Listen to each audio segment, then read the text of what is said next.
ಮಾಲೀಕನ ಮಗಾಗಿ ಸತ್ಯನೇ ಹೇಳ್ತಾ ಇದ್ದೀನಿ. ಗಂಟಿ ಬೇಕಾ, ಮಿಸ್ ಬೇಕಾ, ಟಾಟಾ ಬೇಕಾ, ಮೈಕನ್ ಬೇಕಾ, ನೀವೇ ಪರ್ಚೇಸ್ ಮಾಡ್ಕೊಂಡು ಬನ್ನಿ. ನಾನು ಹೊಲದಲ್ಲಿ ಯಾವುದೇ ಡಿಸ್ಟಿಕ್ ಆಗಲಿ, ಕರ್ನಾಟಕದಲ್ಲಿ ಯಾವುದೇ ಮೂಲೆ ಆಗಲಿ ನಾನು ಬಂದು ಕೆಲಸ ಮಾಡ್ಕೊಡ್ತೀನಿ. ನನಗೆ ಲೇಬರ್ ಕೊಡಿ, ಕೆಲಸ ಮಾಡ್ಕೊಡ್ತೀನಿ. ಒರಿಜಿನಲ್ ಲಾಸ್ಟ್ ಬೇಕು ಮೆಟೀರಿಯಲ್. ಟಾಟಾದಲ್ಲಿ 3 ತರ ಬರುತ್ತೆ ನಿಮಗೆ. ಇಂಪೋರ್ಟೆಡ್, ಒಂದು ಅನ್ಎಸಿಎಸ್ಎಫ್, ಇನ್ನೊಂದು ಬೆಸ್ಟ್ ಪ್ರೂಫ್, 3 ತರ ಬರುತ್ತೆ. ಅದನ್ನ ಫಸ್ಟ್ ತಿಳ್ಕೊಳ್ಳಿ. ಒರಿಜಿನಲ್ ಟಾಟಾ ಏನೈತೆ ವಾರಂಟಿ ಕೊಡೋದೇ 10 ವರ್ಷ. 10 ವರ್ಷದ ಮೇಲೆ ಎಲ್ಲ 15 ವರ್ಷ, 20 ವರ್ಷ, 25 ವರ್ಷ ಎಲ್ಲ ಹೆಂಗ್ ಕೊಡ್ತಾರೆ ಬರೀ ಬಂದ್ಕೊಂಡು ಮಾಡ್ತಾರೆ. 8 ವರ್ಷದಿಂದ ಮೋಸ ಹೋಗಿದೆ. ಸ್ಟೀಲ್ ಅಂಗಡಿ ಹೋದ್ರೆ ನಿಮಗೆ ಮೆಟೀರಿಯಲ್ ಸಿಗುತ್ತೆ. ಒಂದು ಒರಿಜಿನಲ್ ಮೆಟೀರಿಯಲ್ ಎಷ್ಟು ಆಗುತ್ತೆ ಅದು ಪ್ರೊಟೆಕ್ಷನ್ ಅಲ್ಲೇ ಕೊಡ್ತೀನಿ.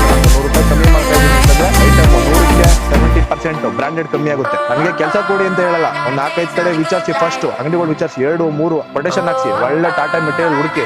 ಟಾಟಾನೇ ಹಾಕೋದು ನಾವು. ಇದು ಬಂದು 2.5 ಎಕರೆ ಫ್ಲಾಟ್ ಅದೇ ಎಲ್ಲ ಟಾಟಾನೇ ಮಾಡಿರೋದು. ನಿಮ್ಗೆ ಅಷ್ಟೊಂದು ಜವಾಬ್ದಾರಿ